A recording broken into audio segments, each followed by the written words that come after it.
नमस्कार दोस्तों। अब हम देखने जा अब हम यहाँ पे सॉल्व करेंगे एक्सरसाइज 1.1 का फर्स्ट क्वेश्चन। वो है use Euclid's division algorithm to find the HCF of this first and this third.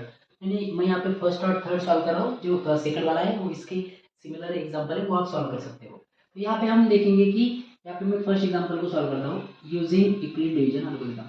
अब यूक्लिड डिवीजन एल्गोरिथम का कहना क्या था बेटा, पहली बात तो उसका यूज करके हम इससे फाइंड कर सकते हैं कोई भी दो या दो से ज़्यादा नंबर है तो उनका इससे कैसे फाइंड करना है यूजिंग यूक्लिड डिवीजन लेम्मा या एल्गोरिथम। तो हमने देखा था कि यूक्लिड डिवीजन एल्गोरिथम और long division method, Euclid division algorithm और लॉन्ग डिवीजन मेथड ये सिमिलर है और दोनों का यूज करके हम इससे फाइंड कर सकते हैं।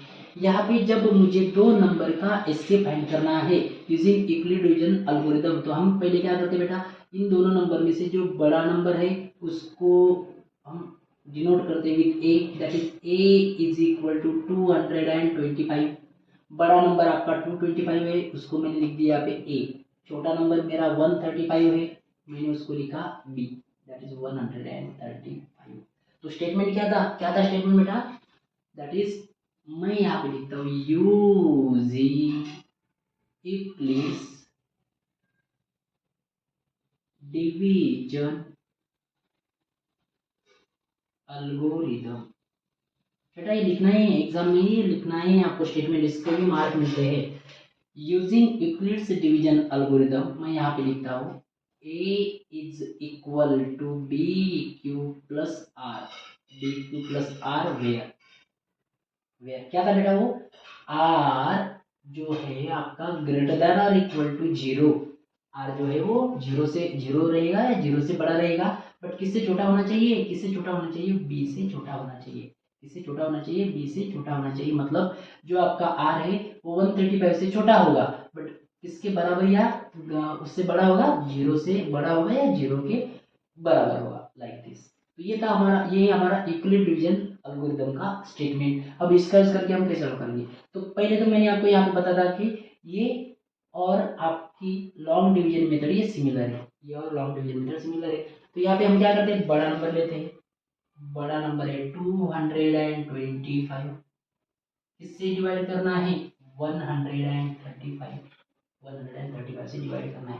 तो यहाँ पे क्या है, ये आपका डिविडेंड, ये क्या है डिवीजन, ये है आपका वेरिएबल के फॉर्म में ए और ये है बी। तो अगर 225 को 135 से डिवाइड किया तो 135 2 से अगर मल्टीप्लाई करते हैं, 125 को 2 से मल्टीप्लाई करें तो वो नंबर बड़ा होगा इससे, वो नंबर इससे बड़ा होगा। तो सिंपल मैं यहाँ पे वन लिखता हूँ 135 वन जा 135, 135 वन जा 135।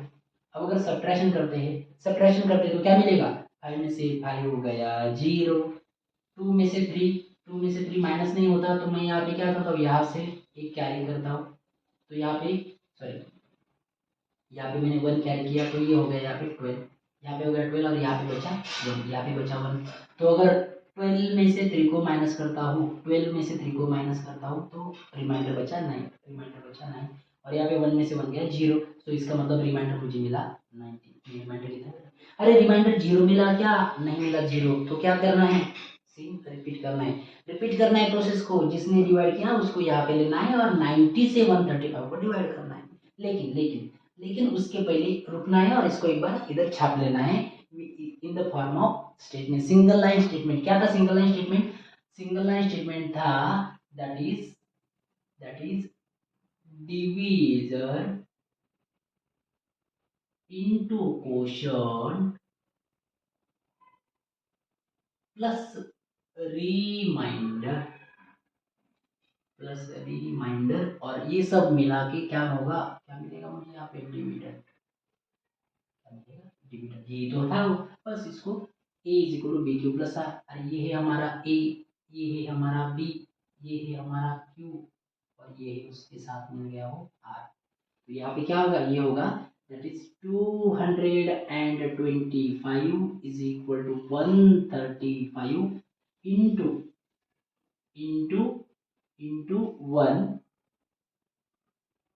Into 1 plus 90, plus 90। तो ये 90 बेटा, जीरो मिला क्या, जीरो नहीं मिला, सो मैं यहाँ पे लिखता हूँ R is not equal to zero, R is not equal to zero.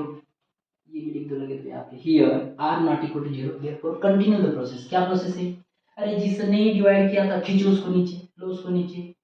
135 तो 90 1 जा 90, 92 जा तो बड़ा होगा। यस 92 जा होगा 180 तो बड़ा होता है। तो मैं यहाँ पे लिखता हूँ 91 जा 90, 135 में से 90 को माइनस करते, 5 में से 0 गया, 5 3 में से 9 नहीं जाते, 1 से ये 1 इधर लिया 13 बचा 0, 13 में से 9 गए, 13 में से 9 गए तो बचा 4। कितना आ गया रिमाइंडर? 45। रिमाइंडर कितना है? 40। 0 मिला क्या? नहीं मिला 0। करो कंटिन्यू सेम प्रोसेस। उसके पहले इसको कॉपी करो, इधर इसको कॉपी करो स्टेटमेंट के फॉर्म में। दैट इज किसने क्या है नंबर ये 135। तो मैं यहाँ पे लिखता हूँ 135 इज इक्वल टू इनका मल्टीप्लीकेशन। बट लिखते समय 1 इंटू ये लिखना चाहिए, बट ऐसे भी लिखते हैं कोई प्रॉब्लम नहीं। 90 इंटू 1 प्लस रिमाइंडर क्या है आपका 45। रिमाइंडर क्या है? अरे यहाँ पे भी रिमाइंडर मिला क्या? 0 नहीं मिला। Here R also not equal to 0, also not equal to 0 and therefore continue the process again, continue the process again। फिर से रिपीट करो उसी प्रोसेस को। क्या है प्रोसेस? खींचो उसको, लो उसको नीचे, यहाँ पे लो उसको नीचे। किसको? 90 को। किससे डिवाइड करना है? 45 से। क्या 45 के टेबल में है? 45 1 जा 45, 45 2 जा 45 को 2 से मल्टीप्लाई करते हैं डायरेक्टली मुझे नंबर मिल रहा है। तो 45 2 जा 45 2 जा 90। अरे सब्ट्रैक्शन करते हैं तो मुझे क्या मिला? अरे मिल गया मिल गया मिल गया। कौन है रिस्पॉन्सिबल ये जीरो लाने के लिए? किसका बहुत बड़ा हाथ है, किसका रोल है जीरो लाने के लिए? इस 45 का रोल है। 45 तो is the winner, is the man of the match. Man of the match किसको मिलेंगे यहाँ पे? कौन रिस्पॉन्सिबल है? 45 मैच जिताने के लिए रिस्पॉन्सिबल है, वो जीरो लाने के लिए रिस्पॉन्सिबल है। दैट्स व्हाई हम बोल सकते हैं कि एचसीएफ जो है वो आपका 45। बट उसके पहले लिखो, कॉपी करो इधर और स्टेटमेंट के फॉर्म में लिखो। क्या है वो? अरे 90 को डिवाइड किया, किसने डिवाइड किया? 45 ने। 45 2 जा, तब जाके मुझे रिमाइंडर क्या मिला? 0। तो मैं यहाँ पे लिखता हूँ here R is equal to 0 and therefore बेटा इसको ऐसे भी लिखते हैं आंसर में। एचसीएफ देखो मैं एक बार लिखता हूँ पूरा। HCF of 135 and 225 is 45। एक तो ये होगा, या फिर इसको ऐसे लिख सकते हैं और में कैसे लिख सकते हैं? कैसे लिख सकते हैं? ये ऐसा एच सी एफ ब्रैकेट में लिखो 225 comma 135 is equal to 45 is equal to. तो ये है इसका एचसीएफ, ये है इसका HCF using what? Using equality से डिवीजन और मतलब। अब आप बोलोगे सर क्वेश्चन ये है कि एग्जाम में मैं क्या लिखूं? एग्जाम में मैं ये लिखूं या ये लिखूं? क्या लिखूं दोनों में से? तो बेटा आपको एग्जाम में आंसर में ये लिखना है, ये लिखना है, बट उसके साथ में आप ये लिख सकते हो। ये कंपलसरी नहीं है, ये कंपलसरी है। आपको अगर आपको ये समझने के लिए इजी जाता है तो साइड में ये लिखो और उसको एक एक स्टेटमेंट के फॉर्म में लिखते जाओ, कोई दिक्कत नहीं है। बट इंपॉर्टेंट ये है इसको अच्छे तरीके से लिखते जाओ आंसर में लाइक दिस। बट साइड में आपको ये लिखना है अगर आपको लगता है, और आपको या फिर आप रफ वर्क में भी लिख सकते हो, बट साइड में भी लिखते हो इसके आंसर में तो भी चलेगा, कोई दिक्कत नहीं है। तो इस तरीके से हमने इनका ऐसे फाइंड किया था बेटा। अब चलो हम दूसरा एग्जांपल, इसको मैं रद्द कर देता हूँ, इसको मैं यहाँ पे रद्द कर दे रहा हूँ। एक एग्जांपल हमने सॉल्व कर लिया, अब दूसरा एग्जांपल हम ले रहे हैं। दूसरा मतलब एक्सरसाइज का थर्ड है, बट हमारा तो दूसरा ही है ना बेटा, तो इसलिए मैं यहाँ पे दूसरा ही बोल रहा हूँ।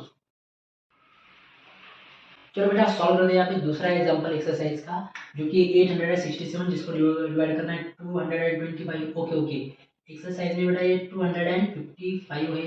ओके तो चलो मैं यहाँ पे लिखता हूँ सॉल्यूशन।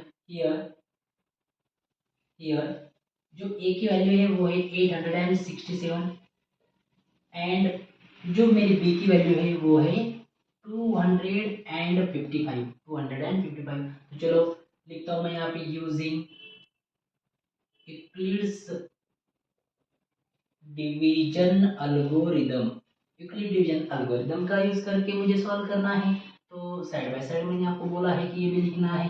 तो 867 को जब मैं 255 से डिवाइड करता हूँ तो यहाँ पे तो मुझे क्योंकि टेबल ये बड़ा लग रहा है तो मैं क्या करता हूँ अप्रॉक्स 200 लेता हूँ और उससे मल्टीप्लाई करके देखता हूँ। तो 200 2 जा 400 होता है, 3 जा होता है 600, तो 4 जा 800, तो उसके पास में वैल्यू तो है बट उसके साथ 55 है, वो भी मल्टीप्लाई होगा, ये भी समझना है। तो इसलिए 255 को 3 से मल्टीप्लाई करना सही रहेगा। तो मैं यहाँ पे लिखता हूँ 255, एक बार क्रॉस चेक करता हूँ, मल्टीप्लाई करके देखता हूँ कितना आता है। तो 3 5 जा 15, 15 में से 5 कैरी 1, 3 5 जा 15 प्लस 1 16, 1 कैरी, 3 2 जा 6 प्लस 1 7, 765 आ रहा है बेटा मेरा आंसर। तो मैं यहाँ पे लिखता हूँ 765, 255 को जब मैं 3 से मल्टीप्लाई करूँगा तो चलो सब्ट्रैक्शन चेक करते हैं। सब्ट्रैक्शन आती है यहाँ पे 7 में से 5 गए 2, 6 में से 6 गए 0 और 8 में से 7 गए आ गया यहाँ पे 1। तो यहाँ पे मुझे रिमाइंडर 0 नहीं मिला। तो रूल क्या कहता है, रूल कहता है कि उसको स्टेटमेंट के फॉर्म में लिखो। कैसे लिखो, इनका मल्टीप्लिकेशन नीचे आते समय एडिशन, तब जाके मुझे मिलेगा 867 is equal to 255 into 3 plus 102। अरे जीरो मिला क्या, मिला zero. Here R not equal to zero, R not equal to zero and therefore अब मैं क्या करूंगा, लो 225 को नीचे 225 को डिवाइड करना है, किससे डिवाइड करना है, 255 को डिवाइड करना है 102 से। तो जब 255 को डिवाइड किया 102 से तो 102 1 जा 2 जा अगर देखते तो वो होगा दैट इज 204, तो ये सही रहेगा। तो मैं यहाँ लिखता हूँ 102 को 2 से मल्टीप्लाई करते हैं तो कितना आएगा, वो 2 2 जा 4 0 और 2 1 जा 204। जब सब्ट्रैक्शन करते हैं तो 5 में से 4 गए, 5 में से 4 गए बचा 1, 5 में से 0 गया बचा 5 और ये आ गया 0। रिमाइंडर 0 मिला क्या, नहीं मिला रिमाइंडर 0। तो लो इसको इधर लिखो स्टेटमेंट के फॉर्म में। अरे इनका मल्टीप्लिकेशन नीचे आते समय एडिशन, तब जाके 225 that is 255। So 255 is equal to 102 into 2 plus 51। अब क्या करना है, क्योंकि ये जीरो नहीं आया था तो मैं यहाँ ये थोड़ा इधर लिखता हूँ फिर से। तो ये 51 अब डिवाइड करने जा रहा है किसको, लो 102 को इधर 10। अब 51 को अगर देखते तो 51 1 जा 51, 51 2 जा 102, 51 को 2 से मल्टीप्लाई करते तो 51 2 जा 102। अरे मुझे रिमाइंडर 0 मिला। कौन रिस्पॉन्सिबल है, 0 लाने के लिए 51 रिस्पॉन्सिबल है। तो अगर 51 रिस्पॉन्सिबल है 0 लाने के लिए तो हम ये बोल सकते हैं यहाँ पे जो एचसीएफ है वो 51 है। बट एक बार उसको लिखते हैं यहाँ पे, ये जो लाइन है ये एक बार लिख लो, R not equal to 0 and therefore लिखो स्टेटमेंट के फॉर्म में क्या होगा 102। अरे इनकी मल्टीप्लिकेशन और ये एडिशन तब जाके 102 है ना। तो 51 को 2 से मल्टीप्लाई किया तो मुझे और रिमाइंडर्स में ऐड किया तब जाके मुझे 102 मिले। हियर आर जो है मुझे वो 0 मिला और आर 0 मिला तो देयरफॉर वी कैन से, हम ये बोल सकते हैं कि HCF of 867 and 255 is क्या है बेटा, वो कौन रिस्पॉन्सिबल है 51, क्या है वो 51। और कैसे लिख सकते हैं, मैंने आपको ये भी बताया कि HCF of 867 कॉमा करके 255 और ये HCF क्या है बेटा, ये दैट इज ये है आपका 51। तो इस तरीके से यूक्लिड डिवीजन एल्गोरिथम का यूज करके बेटा हम एचसीएफ कोई भी दिए हुए नंबर का फाइंड कर सकते हैं। अब इसी तरीके से हम आगे भी सॉल्व करेंगे। जो आगे की एक्सरसाइज के क्वेश्चन है वो हम अगले वीडियोस में नेक्स्ट वीडियोस में सॉल्व करेंगे बेटा। यहाँ पे आज रुकते हैं बेटा, थैंक यू।